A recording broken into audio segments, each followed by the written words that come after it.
네, 인사드리겠습니다. 조정현 연구소장입니다.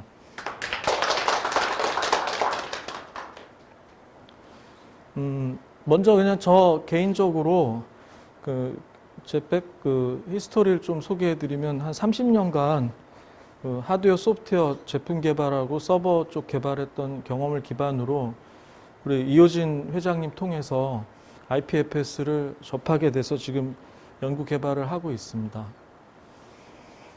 오늘 이제 설명드릴 내용은 이미 여러 차례 좀 이렇게 저희가 설명을 드렸던 4차 산업 사업에 대한 설명부터 드리게 되는데요. 아까 이제 회장님께서 설명하시고자 한 부분 중에 이런 데이터 센터를 왜 만들어야 되는지, 또 그리고 우리가 이런 어떤 약간 소규모의 데이터 센터를 이렇게 오픈하면서 이렇게 사업 진행을 하고 있는 어떤 이유를 설명을 좀 먼저 드리고 싶습니다. 이전에 작년 5월에 부평에 이제 대규모의 데이터 센터를 저희가 이제 오픈을 하고 나서 사실 알게 된 사실이 어떤 중압 집중형의 데이터 관리 시스템이 아니기 때문에 IPFS 시스템을 유지하고 운영하는 데는 분산형의 데이터 센터가 필요하다고 이제 느껴졌습니다. 그래서 특히 또 저희가 진행을 해보니까 이런 막대한 어떤 자원, 컴퓨팅 파워를 투자해야 되기 때문에 한 군데에 투자해 가지고는 효과를 보기가 너무 어렵고 너무나 과중한 투자가 필요한 경향이 있었습니다.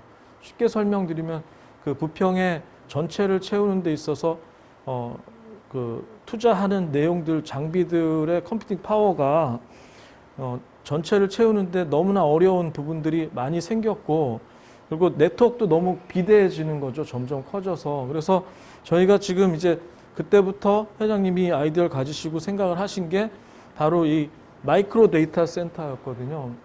그러니까 데이터 센터를 축소판을 만드는 겁니다. 왜 가능하냐면 아까 설명드린 대로 여기 왼쪽에 있는 이게 이제 구글에서 지금 운영하는 저 데이터 센터인데, 저렇게 이제 서버를 자체 디자인을 해서 굉장히 큰 공간에 서버를 설치를 하고 인근에다가 수력 발전소까지 이렇게 두고 해서 전기 생산까지 같이 하고 있거든요. 근데 그렇게 하는 어떤 데이터 센터의 규모나 지금 현재 저희가 여기 뒤에도 이제 요 규모로 한 20여 개 렉으로 구성하는 어떤 데이터 센터의 정보 처리 능력이나 거의 유사한 정도 수준으로 이렇게 컴퓨팅 파워가 많이 집약이 되는 게 이 IPFS 서비스입니다. 그래서 결과적으로는 큰 공간에 구성하는 것도 필요하지만 이와 같이 하나의 공간에 UPS, 왜 전원이 나가면은 내려가면은 유지하는 시스템, 항온 항습, 그리고 온도 관리가 굉장히 중요하거든요. 이게 굉장히 열이 많이 나는 거기 때문에, 그래서 그런 부분들을 집적해서 이제 구성하는 시스템에 대해서 계속 이제 시도를 해왔었고요. 그래서 광주에다가 불과 한 달 전밖에 안 되는데 한 달 전에 그걸 또 금방 만드셔가지고 광주에서 그런 마이크로 데이터 센터의 한 가지 예를 한번 만들어 봤고요. 그리고 이제 이번에 전주에 이걸 적용하게 되면서 좀 더 이제 집약되고 집적화된 어떤 마이크로 데이터 센터를 저희가 이제 시작을 하게 된 겁니다. 그러니까 쉽게 말하면 요 정도 사이즈나 아까 보여드린 대로 구글이 만든 한층 규모나 KT가 만든 한층 규모의 어떤 데이터 센터와 우리가 만든 어떤 일정 공간의 데이터 센터의 어떤 파워가 다를 게 없는, 또 그렇게 해야만 관리가 되는 시스템입니다. 이게 너무나 데이터량이 많고 해가지고 네트워크 장비들이 견디질 못합니다. 그러니까 바로 옆에서 집적해서 해야 되거든요. 그래서 이제 지금 현재 부평센터, 전주센터, 광주센터를 구축을 하시고는요, 이 IPFS 원래 가지고 있는 이론대로 이제 자기가 데이터를 이제 고객 데이터를 자기 데이터 센터에 스토리지에 저장을 하면서 동시에 사본을 이렇게 뿌리거든요. 한 70% 이상을. 그거를 이제 받아들이면 거기도 그 보상을 받고 이제 돈을 버는 구조인데 그걸 이제 우리 그룹을 만들어서 이제 하겠다는 그런 계획으로 지금 진행을 하고 있는 겁니다. 그래서 오늘 저는 기술 설명이야 뭐 여러 번 드렸기 때문에 좀 이미 알고 계시는 걸로 알고 왜 이렇게 마이크로 데이터 센터들을 늘려서 서로 상호 연동하려고 하는지에 대한 설명부터 오늘 이제 드리게 됐습니다. 그리고 여기부터는 이제 기존에 하던 기술 설명과 유사한 내용인데요.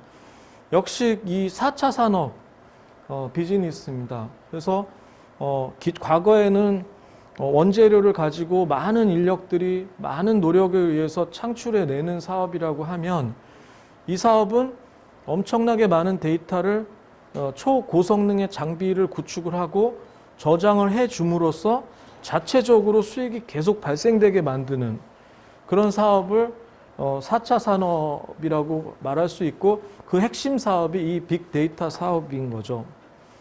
그리고 이 데이터가 너무나 많이 늘어나고 있는데 이것들을 보관하고 관리하는데 비용이 너무 많이 들기 때문에 이것이 만약에 구글이나 뭐 SK 데이터 센터가 화재가 나거나 뭐 전쟁이 나가지고 문제가 되면은 우리 인류의 그 데이터들은 다 소실이 되는 거죠. 그럴 때 유일한 대책은 IPFS로 분산 처리해서 이제 월드와이드하게 분산시켜 놨을 때만이 이후에 어떤 재난이 닥치더라도 데이터는 보존될 수 있다는 게 지금 현실이고 그 대안으로 이제 IPFS가 나온 겁니다. 그리고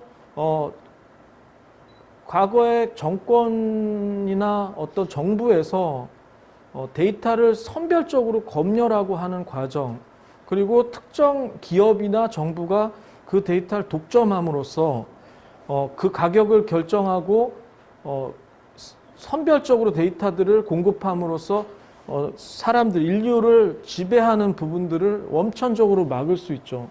이거는 중앙 한 서버에 들어가 있는 데이터가 아니기 때문에 어떻게든 막을 수가 없는 겁니다. 탈중앙화에 적합한 이제 기술이고요.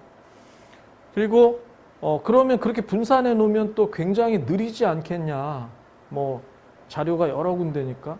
근데 사실 훨씬 빠릅니다. 속도도. 왜냐하면 저장할 땐 물론 조금 약간 느릴 수 있습니다. 분산을 여러 군데 해야 되니까. 근데 읽어 드릴 때는 동시에 자기 자신으로부터 가장 가까운 데이터 센터 쪽에서 끌어오게 돼 있거든요. 그러다 보니까 가령 한국의 유저들은 한국 데이터 센터 걸 끌어올 수밖에 없는 거죠. 그래서 저희가 이렇게 마이크로 데이터 센터를 여러 가지 해놓으면 대한민국의 그 고객들이, 유저들이 어떤 영상을 볼 때 우리 데이터 센터 걸 끌어오는 거죠. 그래서 조립을 동시에 하기 때문에 굉장히 빠릅니다. 당연히 현재 전 세계 굴지 기업들이 채택해서 사용하고 있고요. 가격은 현재 수준으로도 절반 이하의 가격으로 공급이 가능한 겁니다. 왜 그러냐면 만약에 구글이 이걸 지배하면은 부르는 게 값이겠죠. 구글이 100불 달라고 그러면 100불 줘야 되는 거죠.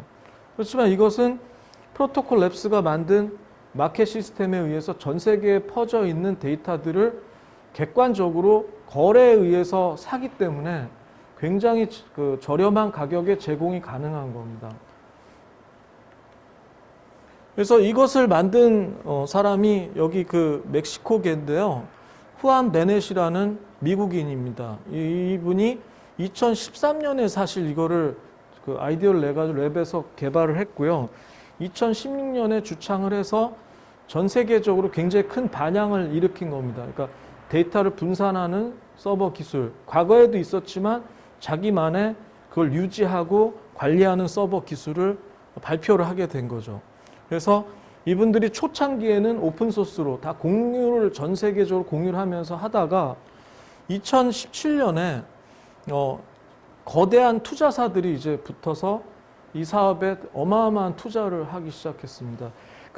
사실 과거에 제가 유닉스, 리눅스라는 그 OS 동호회 회장도 했었는데 그때 당시에도 리눅스가 굉장히 클 수 있었지만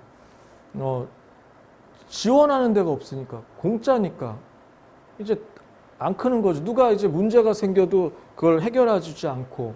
그래서 저는 제가 그동안에 기술 개발하고 한 경험으로 오픈 소스는 참 좋은데 누가 돈을 얼마나 되느냐가 굉장히 중요하다고 저는 확신을 하고 있습니다.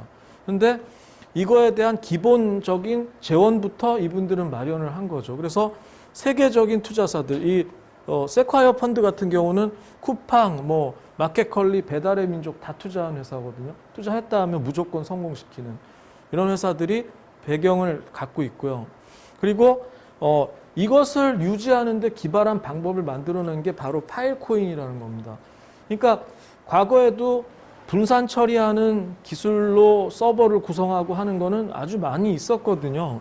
근데 문제는 이렇게 조각난 데이터를 갖고 있던 사람이 오늘 그냥 난 이제 더 안 할래 하고 빼버리면 데이터가 없어져 가지고 그야말로 오히려 더 불안한 데이터 관리 시스템이 되잖아요. 그러니 이 사람들이 끝까지 아주 그 네트워크 속도나 품질, 장비 성능 이런 것들을 유지하게 만들 방법이 뭐냐는 거죠. 그건 당연히 보상이거든요. 돈이 돼야 하는 거죠. 이거를 막대한 돈을 투자하면 돈을 많이 버니까 이걸 하는 거 아니겠습니까? 그래서 그 돈을 주는 방법으로 탈중앙화에 맞는 암호화폐를 이제 개발을 하고 발행을 하게 된 거죠. 그걸 ICO라고 하는데요. 그래서 암호화폐를 발행을 하고 거기 투자자를 모집하는 작업을 이 사람들이 해서 2017년 8월에 전 세계 1위의 규모의 한 3천억 원 정도를 모았습니다. 그때 당시에는 그 경쟁률이 엄청 낮고 그 유수의 펀드들도 했지만 미국 시민권자 그리고 연소득이 20만 달러 이상이어야 되고 자산이 100만 달러 이상이 되는 사람들만 이 ICO에 참여를 시킬 정도로 그렇게 양질의 어떤 투자자 그룹을 모아서 세계 1위, 현재도 한 3위까지 되는 이런 엄청난 성공을 거두면서 시작한 프로젝트입니다. 그렇지만 이게 시작하고 나서 여러분들 그 메인넷이라고 그래서 이제 완전히 완성되는 시기까지 굉장히 어렵습니다. 이게 사실 돈만 모아놓고 실패하는 경우가 한 80% 되거든요. 근데 2017년에 시작을 해서 이 사람들이 원래 2020년에 발표하기로 돼 있었는데 연초부터 이게 메인넷 완성이 아직 안 된 상태에서 이제 테스팅만 쭉 하고 있었거든요. 그래서 많은 사람들이 불안해하고 했는데 2020년 10월에 이제 완성이 됐습니다. 메인넷이. 그래서 그때부터 정식으로 이제 노드라고 하는 우리가 말하는 이제 IPFS 저장 공간을 관리하는 그 노드가 생성이 되기 시작했고요. 그 전에 생성된 노드들은 테스트 노드였고요. 이제 그거를 정식 노드로 바꾸는 과정에 지금은 좀 더 많아졌지만 한 88만 개 이상이 지금 한 100만 개 될 겁니다. 시도를 해서 그 중에 한 현재는 3,800개 정도가 성공을 하는 겁니다. 그렇게 어려운 하드웨어적으로 네트워크 구성적으로 기술적으로 굉장히 어려운 작업을 통해서 성공을 시킨 노드들을 운영하는 게 이 사업입니다. 그래서 이런 그 막대한 어떤 그 기술력과 자본력을 가지고 하는 이런 사업이 이 IPFS 사업이 되겠습니다. 그리고 이 보상 체계가 사실 가장 또 중요한 부분인데요. 20억 개의 코인을 FIL이라는 코인을 발행을 하고 현재 국내 거래소와 해외 거래소 거의 대다수의 유력 거래소에는 다 상장이 돼 있는 상태고요. 그리고 14억 개를 이제 여기 채굴이란 말을 썼는데 저는 채굴보다는 저장 증명이라고 얘기해야 됩니다. 그러니까 우리가 저장 공간을 엄청나게 그 어려운 암호화 작업을 통해서 만들어 놓고 랩사에 제공을 합니다. 그래서 보여줘요. 그러면 랩사가 들어와서 하드웨어 체크도 하고 저장 공간 상태 보고는 이거는 안전하게 데이터를 저장할 수 있는 공간이야 하면은 그때 보상을 내려주는 게 파일코인으로 내려주는 건데 그게 총 14억 개가 나오게 돼 있습니다. 계속 그게 그 총 186년 걸립니다. 그게 전체가 다 나오는데, 그러니까 이 사업은 기본적으로 전체 그 20억 개의 필이 유통이 될 때까지 186년이 걸리는 사업입니다. 계속 하는 거죠. 그리고 이거를 보상을 어떤 식으로 주냐면 총 3가지 방식으로 보상을 또 준비를 해 놓은 겁니다. 아주 기발한데요. 설치가 완료돼서 아까 같이 이제 우리가 이렇게 장비를 넣어놓고 이렇게 구성을 다 한 다음에 여기에다가 그 소프트웨어를 운영을 해서 아까 만든 노드를 말씀드린 노드를 생성하고 실링 그 암호화해서 그 블럭을 그 저장 공간을 만들어서 증명을 하면 매일 랩사에서 정해진 시간에 와서 체크를 합니다. 그 증명한 시간에. 그래서 그 장비를 막 흔듭니다. 소위 말해서 스트레스를 주는 거죠. 막 그냥 엄청난 스트레스를 줘가지고 견디는지 보죠.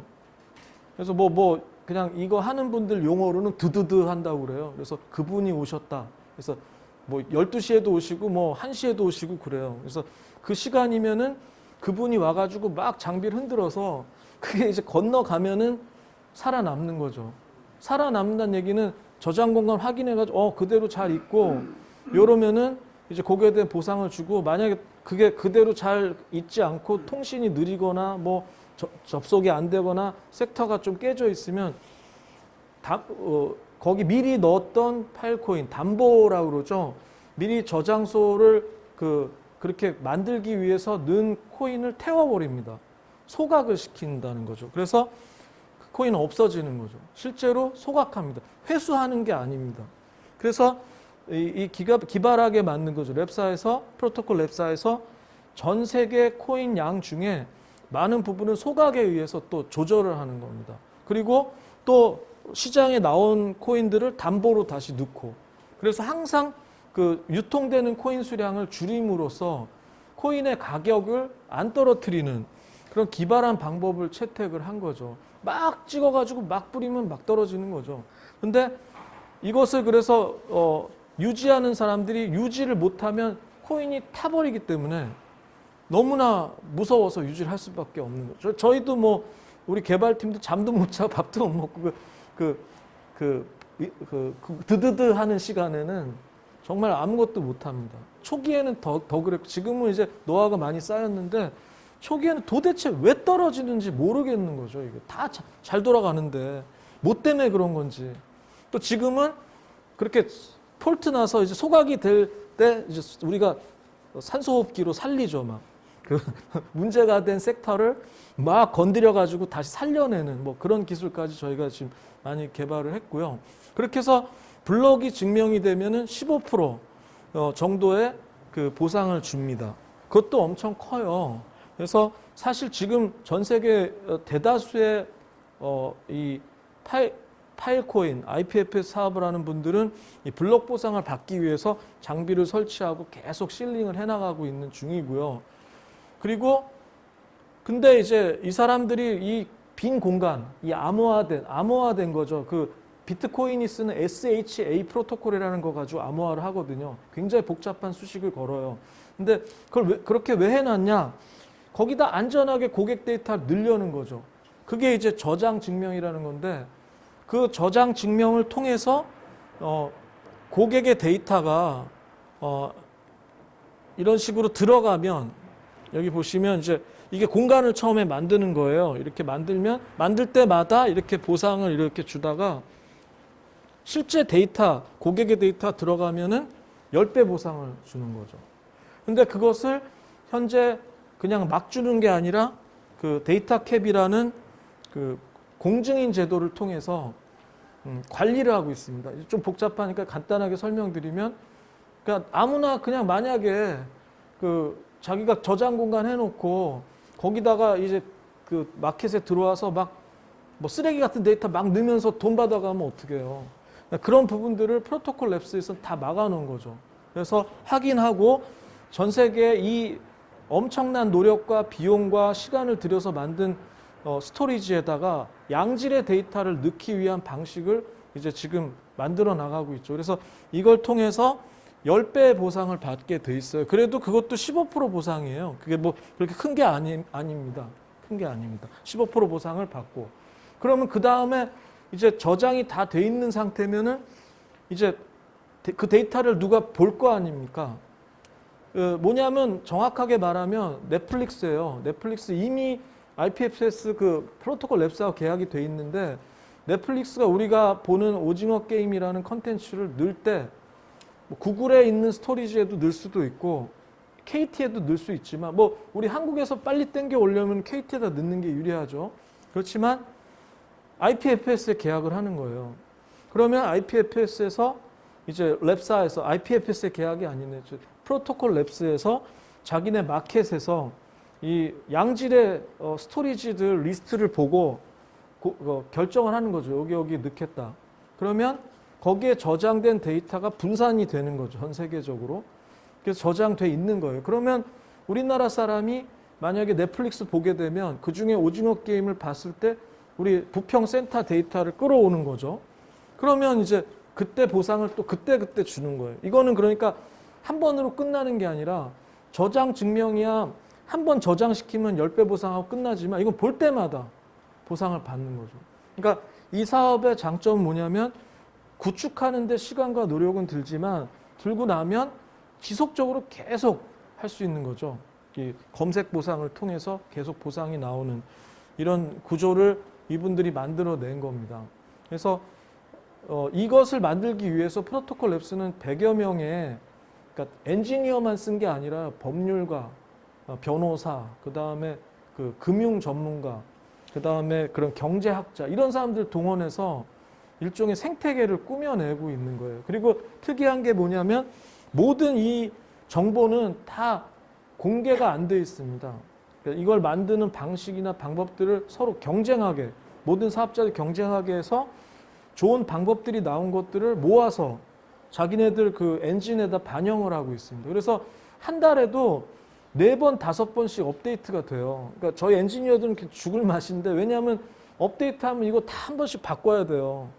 큰 업데이트가 나오면 네트워크가 다 떨어져 버려요. 네트워크가 바뀌면. 그래서 작년 7월에도 한번 다 그냥 전 세계가 흔들린 적이 있었거든요. V13 업데이트 때.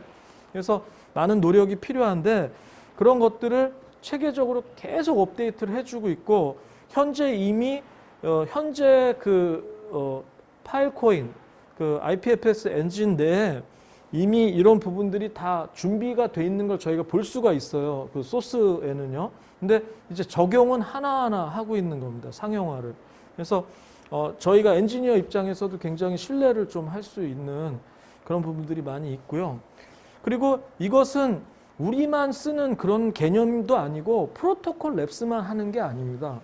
IPFS에 주창을 했다 뿐이지 이 프로젝트를 오픈해서 전 세계에서 지금 연구를 해서 웹 1.0 시대 예전에 넷스케이프 모질라 제가 처음 그걸 쓰게 된 게 한 94년도였던 것 같아요. 94, 5년도에 넷스케이프가 미국에서 만들어서 그냥 간단하게 그림하고 사진하고 그전에 글씨만 나오던 그 통신 체계를 그림하고 사진 이런 거 다운로드 받고 이렇게 했는데 그러다 웹 2.0이 나오면서 보안이 강화돼서 HTTPS 시큐리티를 적용한 웹이 나왔는데 이제 바야흐로 이제 진짜 올해는 원년이에요. 그러니까 웹 3.0이 나온 거예요. 그러니까 분산 처리. 그러니까 하나의 서버에 들어가서 데이터를 가져오지 않고 전 세계 분산돼 있는 IPFS 망에서 데이터를 끌어오는 웹 3.0 시대가 이제 도래하는데 거기에 이 IPFS가 웹3의 중심이다.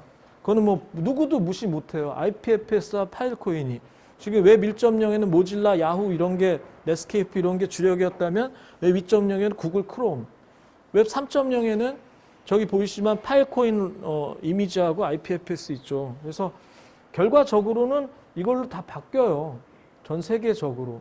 그 중에 여러 벤더들, 공급자들이 있겠지만 선구자적이고 아예 주창을 한 게 이 프로토콜 랩스기 때문에 뭐 주도해 나갈 거라고는 좀 믿어 의심치 않죠. 그리고 최근에 또 프로토콜 랩스가 지금 진행하고 있는 사업이 뭐냐면 NFT 사업입니다. 이 NFT라는 거 들어보셨겠지만 블록체인이 갖고 있는 장점에서 기존에는 이제 그냥 암호화폐식으로 해가지고 서로 이쪽으로 저쪽으로 옮기고 이렇게 거래하는 거에 주로 있었다면 한 블록은 전 세계 한 개밖에 없거든요. 그 고유의 블록을 통해서 전 세계 유일한 블록을 갖고 있는 코인을 갖고 있는 사람은 어떤 실제 물건들이나 디지털 데이터하고 연결을 해서 소유권 증명을 할 수 있는 거죠. 그래서 여러분들 아시는 그 그림, 비플이나 이런 데가 막 몇천억 원씩 막 거래가 되고 그래서 그림들이 거래되고 막 연예인들이 막 거래하고 해서 굉장히 그 이슈가 되고 있었는데 이거를 이제 그래서 올해 작년에 한 2,800% 증가했어요. NFT 거래가. 그런데 이런 것들이 많이 나왔는데 이제 파일코인이 이제 NFT를 저장하는 저장소로서 왜냐하면 데이터를 블럭에다 저장은 못 하거든요. 거기는 그냥 소유권만 들어가 있고요. 데이터를 거기다 저장하려면 가스비도 어마어마하게 들고 아예 사이즈가 안 나오는데 그거를 분산 처리해서 저장할 수 있는 공간으로 NFT의 저장 공간 중에는 IPFS가 제일 유리하다는 게 판단이 돼서 이 랩사에서 지금 피나타 뭐 여러 프로젝트를 진행하고 있어요. 그래서 저희도 이제 이거에 같이 저희가 NFT 쪽의 사업들을 지금 추진을 하고 있고요. 이런 식으로 이제 분산 저장을 하는 거죠. 이거 아닌 방법이 없는 거죠. 뭐 어떤 특정 회사한테 이걸 해놓으면 말씀대로 데이터 없어지면 원본도 없어지는 거거든요. 이건 안 없어지니까요. 그리고 이제 지금 우리 한국 데이터 센터, IPFS 데이터 센터가 지금 진행하고 있는 게 이런 식으로 이제 컨텐츠 NFT화 시켜서 저장하는 그런 걸 지금 진행하고 있고요. 그리고 우리가 지금 사실 파일코인으로 정식 지갑을 만들어낸 데가 거의 없습니다. 그냥 웹 베이스로 인터넷에서 이렇게 하는 것들이 많이 있었지. 왜냐하면 파일코인은 아직 그 지갑 쪽에 어떤 API 이런 거 구성을 안 해놨는데 저희가 자체적으로 잘 만들어 놨거든요. 지갑하고 배분하고 이런 거 다 돼서 그걸로 가상자산 사업자로 진출하려고 지금 준비를 하고 있고요. 또 여러 이제 파트너들하고 같이 해서 이제 이 데이터 센터, 마이크로 데이터 센터 늘려가는 이런 사업들을 지금 하고 있는 중입니다. 그래서 제가 말씀드리고 싶은 핵심적인 부분은 결과적으로 이 사업은 점점점 발전해서 시대가 이제 끌고 갈 거거든요. 그러니까 사실 정확하게 말하면 프로토콜 랩스는 그 중에 한 프로젝트이긴 한데 굉장히 리딩을 하고 있고 굉장히 기술 집약적인 사업이기 때문에 진입 장벽이 높거든요. 그래서 그런 값어치를 가지고 우리가 도전을 하면서 지금 현재 이제 결국에는 이렇게 센터 3개까지 만들면서 이제 안정이 돼가고 있다는 거를 느낄 때 참 보람도 있고 이제 뿌듯합니다. 그리고 또 이효진 회장님이 이제 계획하시는 어떤 방향이 기대가 많이 되고 있고요. 저희는 이제 기술 개발 더 많이 해서 결과적으로는 대한민국이 IPFS 기술 또 이 사업의 중심이 될 수 있는 그런 어떤 계기가 되는데 저희가 일조하고 싶은 게 저희 이제 생각입니다. 감사합니다. 네, 고맙습니다. 오늘 우리 소장님 잠시 앞으로 계속 모시고요. 소장님께 질문하고 싶으신 분 계시면 네, 손을 들고 질문을 해주시면 좋을 것 같습니다. 궁금하신 거 뭐 아주 기본적인 것도 제가 조금 이렇게 재밌게 한번 풀어서 설명드릴 수 있을 것 같아요. 네. 코인가 먼저 올라가요? 예? 코인가 먼저 올라가요? 그냥 제가 그거는 한번 이게 제일 민감한 얘기입니다. 사실 제 주변에도 아무한테도 가격 얘기는 안 해요. 그래서 좋을 게 없거든요. 근데 사실 아까 말씀드린 이 프로젝트 2017년에 시작을 했어요. 그리고 암호화폐가 이제 발행이 되고 파일코인이 발행이 되고 나서 아까 말씀드린 메인넷이 나오기 전까지가 어떻게 보면 테스트넷이었기 때문에 그때 많은 양의 코인이 발행이 돼 있어요, 그때. 근데 그게 이제 소각 비슷하게 이제 없어집니다. 그게 언제냐면은 이제 이번 달 또 다음 달 이렇게 그게 풀려요. 왜 그러냐면 그때는 너무 많이 보상을 줬어요. 그러니까 초기다 보니까 막 어마어마하게 나왔어요. 그래서 이거는 수요와 공급의 문제거든요. 그러니까 시장에 그 파이코인이 많이 돌면 떨어져요. 지금 왜 그러면 안 올라가냐? 비트코인은 이렇게 올라가고 있는데 파이코인은 좀 늦게 올라가잖아요. 중국에서 그 거래를 완전히 막았습니다. 지금 해외 거래까지도 다 추적해서 막았고 후오비 이런데 전부 다 계정 바이낸스에서도 중국인이라는 다 계정 다 삭제했거든요.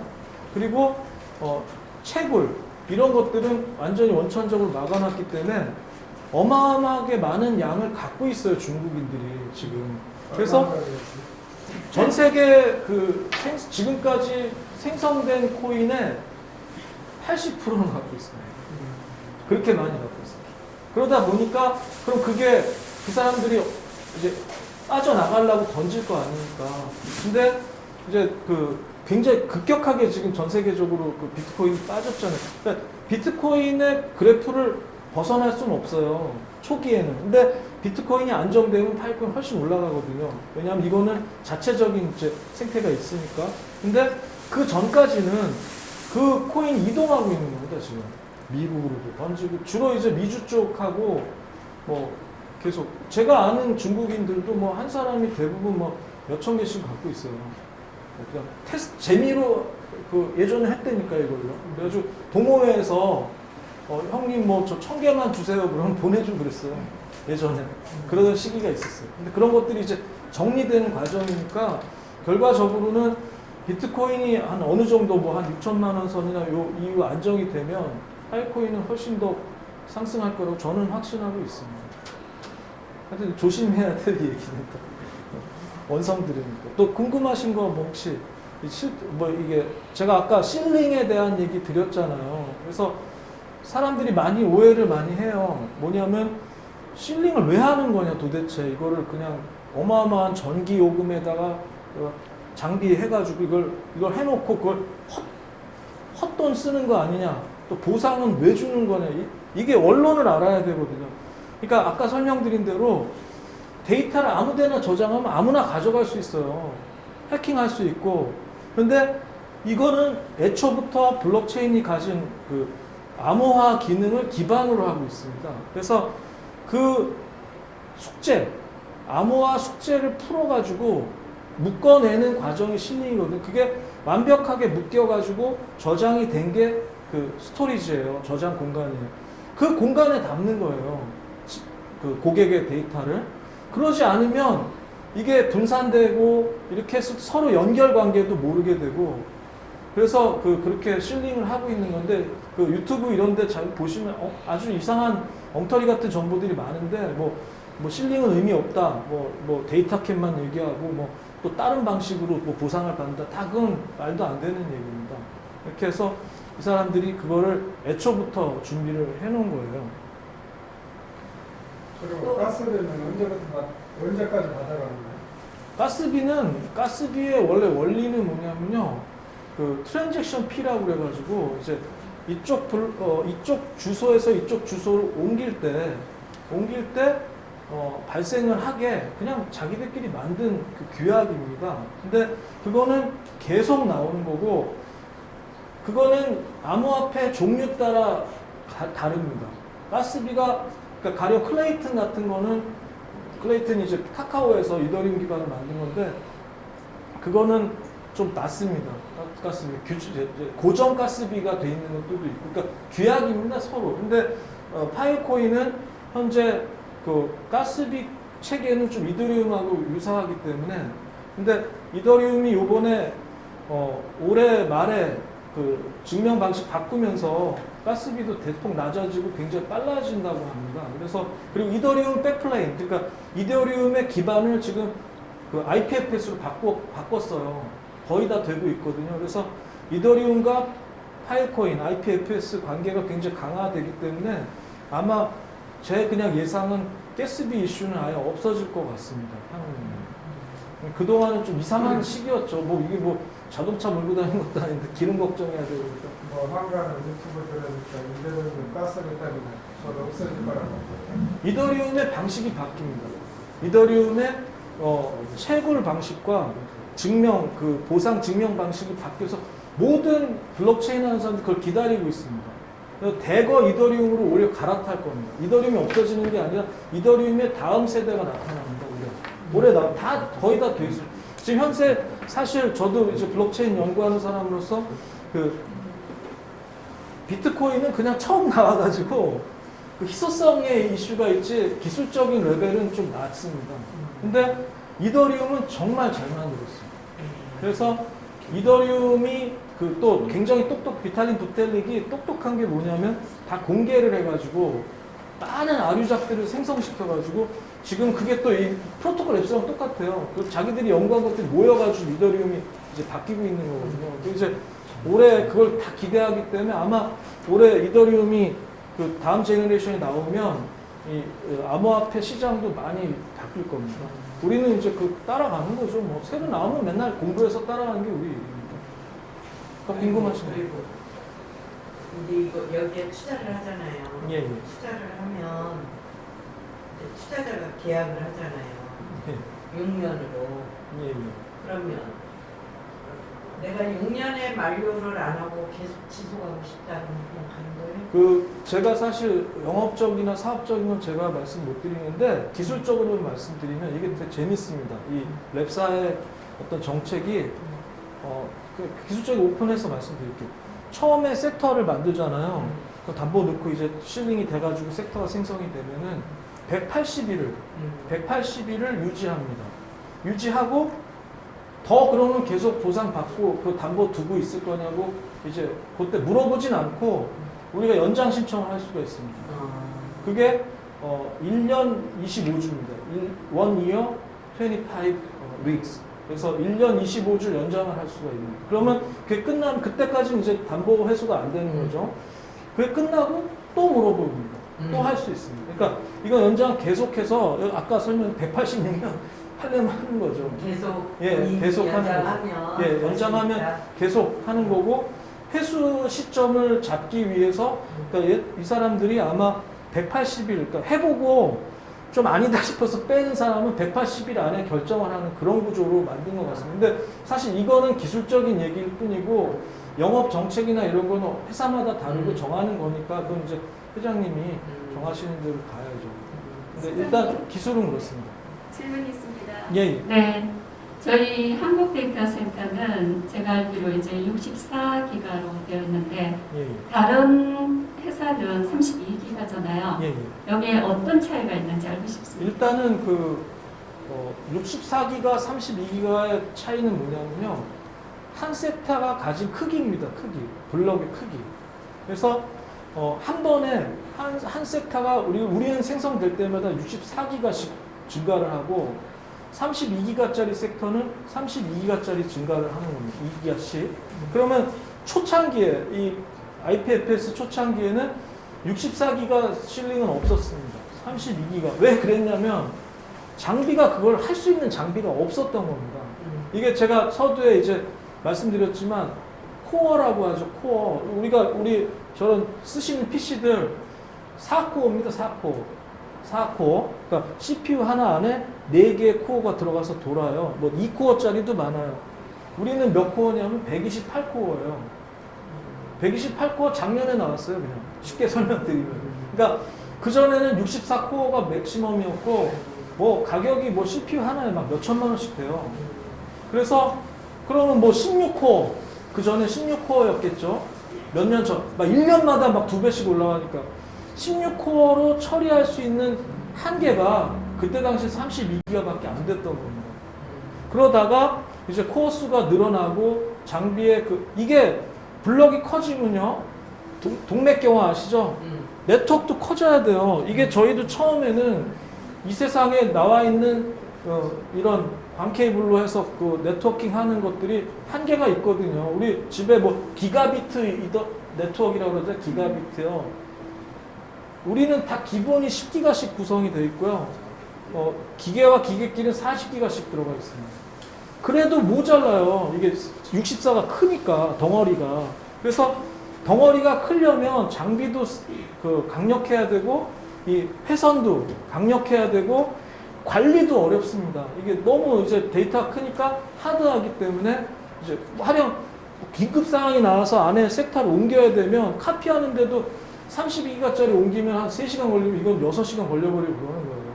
그래서 결과적으로 64기가가 핸들링하기는 어려워요. 근데 제가 이제 나머진 기술적인 세부 내용이라서 공개는 못 해드리는데 어찌됐건 32기가라고 그래서 뭐 기술력이 없다 이렇게 얘기할 수는 없어요. 그거는 이제 우리도 32기가 섹터도 할 수는 있는데 그러니까 약간 좀 가벼워서 가벼운 게 빨리빨리 돌면 좀 많이 나오겠죠. 그러니까 무거운 게 조금 천천히 돌면 또 덜 나오고 그럴 수도 있는 거예요. 그런데 굉장히 강력한 게 무거운 거 돌리면 훨씬 많이 나오는 거 아니에요. 그러니까 우리는 그 길을 선택한 거죠. 무거운 거를 강력한 시스템으로 많이 뽑자.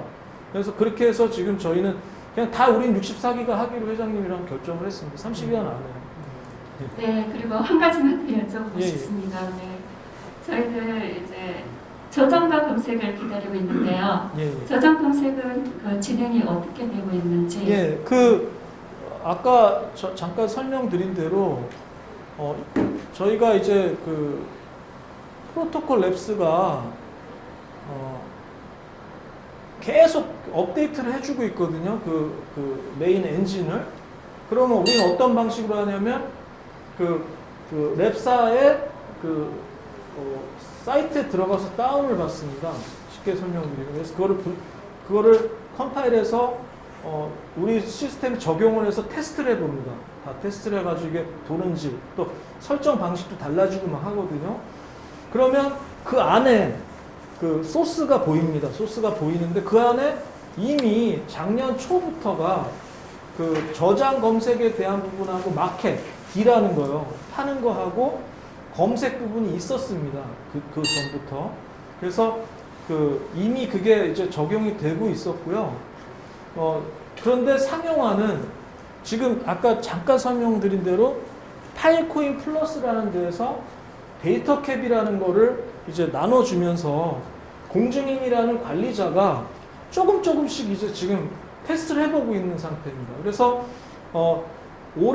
작년 11월, 10월까지만 해도 조금씩 줬습니다. 우리가 그래서 그거를 받아내는 과정은 그 공증인한테 나는 이렇게 쓸 거예요 라고 하고 제출을 하는 거거든요. 그 제출하면 공증인이 수락을 해주는 겁니다. 그래서 수락을 해서 그럼 당신한테는 뭐 100기가 주겠다. 많이 안 줍니다. 그때 그 공증인이 먼저 받거든요. 랩사에. 공증인이라는 건 뭐냐? 랩사가 세우는 사람들이에요. 이제 프로토콜 랩스가 봤을 때 이 사람은 파일코인 전문가다, IPFS 전문가라고 봤을 때 이 사람한테 한 뭐 100테라도 주고 그래요. 그러면 그 사람들이 그걸 나눠주거든요. 그래서 이미 그거를 저희 IPFS 한국 데이터 센터는 이미 그 테스트를 해서 작년 11월에 11월에 이제 이미 많이 해봤고 저 온도 때문에 그러는데 그거 빼버리세요. 아답터를 빼세요. 그래서 그 테스트를 했고 그리고 이제 정식 상용이 아직 아니기 때문에 거기에 뭐 힘쓰고 노력 쓰고 막 그러지 않았습니다. 그거 뭐 조금 받아가지고 해봤자 그러면 그렇게 하면은 여기 보신 대로 이렇게 10배 보상이 나와요. 10배 보상이 나오지만 담보도 10배 들어가요, 한 방에. 근데 시간이 줄어들고 담보도 좀 덜 들어가요. 이걸로 하면. 실링한 것보다는 덜 들어가요. 그래서 좋은데 작년 12월에서 올해 1월에 프로토콜 랩스가 라지 데이터 캡이라는 걸 시작을 하고 있어요. 아직 다 된 건 아니에요. 그래서 좀 많이 주기 시작했어요. 그래서 어떤 데는 페타 단위로 1000테라도 받은 데가 있어요.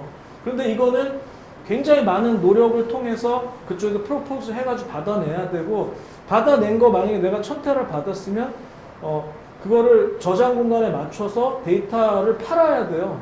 그래서 그 저장을 해야 되고 그래서 이 얘기를 왜 드리냐면 그냥 우리는 뭐 우리가 만든 게 아니잖아요. 그러니까 우리가 하는 일들은 프로토콜 랩스가 어떻게 움직이고 있는지 계속 보면서 이거 어디 그 매뉴얼도 없는 거니까 우리 스스로 공부를 하는 겁니다. 계속 공부를 해서 이 사람들이 하라는 대로 차근차근 하면 돼요. 그러니까 유튜브나 이런 데는 그냥 소위 말하는 그 호객행위를 위해서 있지도 않은 정보들을 막 하면서 이걸 하면은 뭐 엄청나게 다른 데보다 10배 보상을 받고 뭐 돈을 받고 이거밖에 없다 뭐 이런 얘기는 공증인이 안 주는데요 뭐. 그리고 뭐 전체 다 영어로 제대로 된 프로포즈 해야 되고 그 사람들 요즘에는 뭐까지 요구하냐면 그 당신네들이 쓰는 그 소스 그 링크도 다 확인을 해요. 그러니까 실제 프로젝트가 있어야 된다고 제대로 돈을. 그러니까 차근차근 준비해서 시작할 때 많이 받아서 이제 나가야 되는 거예요. 그래서 저희는 그걸 준비하고 있고 그냥 랩사가 상용화 될 때 또 우리도 따라가 상용화 할 거예요. 근데 상용화하는 시점은 분명히 올해는 할 겁니다. 왜냐하면 이미 그 업데이트에 다 돼 있는 걸 봤고 그리고 검색은 그 테스트용 사이트에서 검색을 해봤는데 되게 느렸어요. 그런데 바로 얼마 전에 그 업데이트한 내용에 보니까 100배 빨라졌어요. 기존보다. 그러니까 엄청나게 지금 연구를 하고 있는 거예요, 이 사람들이. 그래서 100배 빠른 검색이 지금 나왔고요. 상용화가 될 때는 아마 더 빠르고 더 쉬운 검색 엔진들이 나올 거예요. 그러니까 여기도 메인넷 나오기 전에 테스트넷 2018년, 19년에 무수한 프로젝트가 이미 그때 있었다 다 사장된 게 시험적으로 해본 거예요. 뭐 그래픽 해가지고 멋있게 막 그 그래픽 멋있게 이렇게 된다고 돌아가는 게 아니에요. 그 1% 부족하면 시스템이라는 건 유지도 안 되고 운영도 안 되는 겁니다. 근데 대부분 엔지니어 아닌 사람들이 그냥 되는 것처럼 보이고 뭐 이것들을 바로 적용해가지고 돈을 벌 수 있는 거 자꾸 얘기를 하니까 그런데 제가 말씀드린 대로 경제학자, 뭐 생태 구성하는 사람들, 법률가 이런 사람들이 다 기술 이전에 그걸 연구를 해놨어요. 그래서 그 로드맵에 맞춰서 가고 있는 과정이라는 거를 우리가 인지하고 우린 뭐 따라가고 있는 거라고 보셔야 됩니다. 올해 하여튼 저장은 확실히 지금 보이고요. 검색은 아마 그게 더 속도 빨라지고 하면 갑자기 튀어나올 수도 있고요. 근데 데이터를 아직 조심해서 담는 거예요. 아까 말씀드린 대로 막 뭐 소위 말하는 무슨 포르노 같은 거 그냥 막 담아놓으면 그거 완전 엉망되는 거 아니에요? 이렇게 어렵게 만든 그 스토리지를 그냥 쓰레기로 하면 안 되잖아요. 그래서 지금 그런 공증인을 세우고 막 복잡한 과정을 얘네가 만들어 놓는 겁니다. 건전한 걸 네, 그렇죠. 그래서 용도에 맞게 이 취지에 맞게 계속 쓸 수 있게 관리를 해 나가는 거죠. 전 세계 수십 명을 세워가지고 아무거나 담지 마라. 예, 그렇게 하고 있는 거예요. 돈 준다고 아무거나 담지 마라. 예. 그런 식으로 이제 이 생태계를 만들어 나가고 있는 거예요. 그러니까 결론적으로는 시간이 걸릴 건데 뭐 이 로드맵에 이미 보셨죠? 186년이에요. 186년을 계획하고 만든 사람들이니까. 그렇게 아시면 됩니다. 세상을 다르게 이렇게 한번 끌고 가보겠다 하는 바꾸는 작업이에요. 예, 그런 거네. 그죠? 네, 그러니까 웹3라는 게 웹2에서 웹3 되는 거니까 네. 이 다음 세대를 위한 기술입니다, 이거. 그러니까 우리가 컴퓨터가 나오게 된 것이 우리 사람답지 못하고 거짓말만 하고 믿을 곳이 없잖아요. 그래서 기계를 개발해서 숫자를 입력시켜가지고 이제 그 숫자를 믿게 만들잖아요. 예. 그러는데 그동안 이 성숙되지 않은 그 생각을 가지고 사람들을 오염시키게 만든 데이터들은 여기다 넣지 말아라. 예, 그런 다른 것들은- 것만 넣어라. 이런 취지가 아닌가 싶은 생각. 예, 회장님 말씀대로 이제 그런 저는 이제 한 30년 이제 컴퓨터만 개발하고 만지다 보니까 컴퓨터만 놔둬도 시스템은 안 됩니다. 해외에는 꼭 여러분들 아시는 뭐 엄청난 몇 억짜리 되는 소프트웨어가 가잖아요. 그럼 그 중에 한 4, 5천만 원은 인건비입니다. 그러니까 사람이 같이 딸려갑니다. 교육해주고 관리해주고. 그러니까 저는 제가 그동안에 만들어가는 모든 시스템들을 보면 시스템이 나가고 옆에 사람이 같이 그걸 관리해줘야만이 안전하게 이제 되는데 프로토콜 랩스도 그런 개념이 아닌가 생각합니다. 그래서 이게 워낙에 큰 작업이고 세대를 바꾸는 작업이니까 그런 공중인을 세우고 관리를 해나가면서 좀 하고 있는 거라고 봅니다. 네, 저는 이거를 접하면서 하늘이 원하는 시스템이구나 이런 생각을 하게 됐어요. 결국은 이쪽으로 바뀐 네, 거예요. 이제 사람은 신뢰할 수가 없다. 네, 이거는 자연 발생적으로 만들어진 겁니다. 어떻게 보면 그 암호화폐라는 것도 정부가 주도하는 금융 이거에 대한 반감에서 시작된 거거든요. 탈중앙화. 이것도 세대가 만들어낸 겁니다.